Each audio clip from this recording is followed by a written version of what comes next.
Sandeep sir, किन stocks और किन सेक्टर्स पे है नज़र? तो एलेक्स जी, मेरा थोड़ा-सा अभी स्टॉक्स को लेके अवॉइड का स्टांस है और मैं नॉर्मली जब मार्केट के हायर एंड पे होता हूँ, तो मैं स्टॉक्स में पार्टिसिपेट करना पसंद नहीं करता और आपको पता है ये मेरा नॉर्मल फिनोमेना है।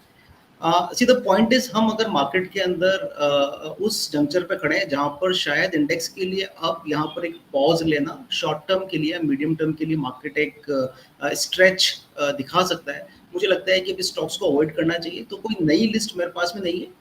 स्कैनिंग के अंदर है, जैसे पीएसयू बैंक्स वगैरह अच्छा परफॉर्म कर रहे हैं, लेकिन मुझे लगता है कि ओवरऑल मार्केट के अंदर कहीं भी थकावट आई तो ये मिड कैप कैटेगरी के शेयर्स और स्टॉक स्पेसिफिक ज़्यादा सीवियर पेन हो सकता है कंपेयर टू इंडेक्स। तो मुझे लगता है अभी अवॉइड करना चाहिए। अदरवाइज मेरी जो पुरानी पिक थी जिसमें सिटी यूनियन बैंक या अतुल ऑटो, उसको आप कंटिन्यू करें, होल्ड करें, बिकॉज उन्होंने मूवमेंट दिखाया है।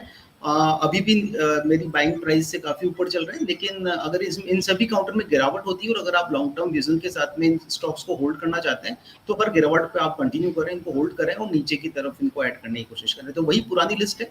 ऑटो इंडस्ट्री, अतुल लिमिटेड हुआ, सीयूपी हुआ, और state bank of India, bank of Baroda, ये चारों हैं। इसके अंदर आप अपना एसआईपी कंटिन्यू कर सकते हो और हर गिरावट में पार्टिसिपेट कर सकते हो। जी, तो ये है राय संदीप सर, लेकिन मैं जितना समझ रहा हूँ कि आप ये कह रहे हैं कि नई एडिशन इस समय नहीं कर रहे हैं, लेकिन क्या जो पुरानी एग्जिस्टिंग पोजीशंस हैं, जो आपने स्टॉक्स लिए थे या जो अच्छे स्टॉक्स किसी के पास हैं पोर्टफोलियो में, तो यहाँ पे मुनाफा वसूली करनी चाहिए या अभी बने रहना है? नहीं, ये व्यू, आपका व्यू डिपेंड करता है कि आपका व्यू क्या है। अगर आप मार्केट को 2027 2030 तक देखते हैं, जो कि मैं नॉर्मली देखता हूँ, तो मेरे लिए एसबीआई का टारगेट बनता है 1600 रुपए का। तो मेरे को यहाँ पर एसबीआई बेचना नहीं और मुझे हर गिरावट पे खरीदना है। अगर 500 पे आता है तो मैं फिर खरीदूंगा एसबीआई को, क्योंकि मेरा लॉन्ग टर्म व्यू काफी बड़ा है। उसी तरह अतुल लिमिटेड का मेरा 11 से 12,000 का व्यू है, तो मैं 6,000 7,000 के लिए उस मतलब 6,000 7,000 पर अगर मैंने एंट्री किया है, तो मैं 1500 रुपया या 500 रुपए के लिए उसमें एंट्री एग्जिट नहीं करूंगा। लेकिन अगर आपका शॉर्ट टर्म व्यू है, आप फंड को चर्निंग करना पसंद करते हैं, स्विंग ट्रेडर है, मोमेंटम ट्रेडर है, तो डेफिनेटली वो मोमेंटम आ चुका है। हमने 6,750 से अतुल दिखाया था, 7,150 पे गया है।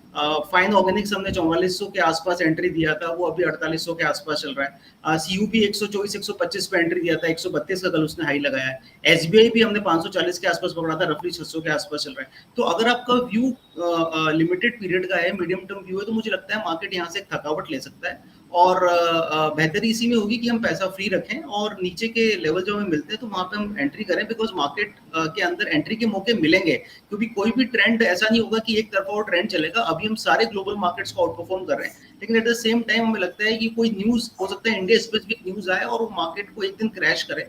मुझे लगता है कि उस समय आपके पास कैश अवेलेबल होना चाहिए जो अच्छे काउंटर्स में आप डिप्लॉय कर सकें।